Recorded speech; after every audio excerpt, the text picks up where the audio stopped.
Hey cats, I'm Ty and I'm here to teach you how to use the teleprompter in the Wildcat TV studio. Let's go. First, what you're going to want to do is sign in to the computer in the studio. Now what you're going to do is you're going to open Chrome and sign in. Now you're going to navigate to the TV production class on Schoology and go to Wildcat TV links. Then you're going to click this button to open it in a new tab. I would favorite this page if I were you because it's really useful for the rest of the school year. And now what you're going to do is you're going to open the teleprompter under software. It should be qprompter.com, and also favorite this.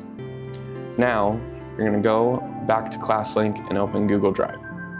You're going to go to the script for whatever the show is, and you're going to copy it. It doesn't have to be for just the show, any project you're doing where you need the teleprompter. And you're going to click Start New Prompter. Once you're on here, you can adjust the text size up here, the speed, and then play. If the cameras are still being set up, have your talent or whoever is recording start to practice their lines. Remember not to talk while filming. Good luck.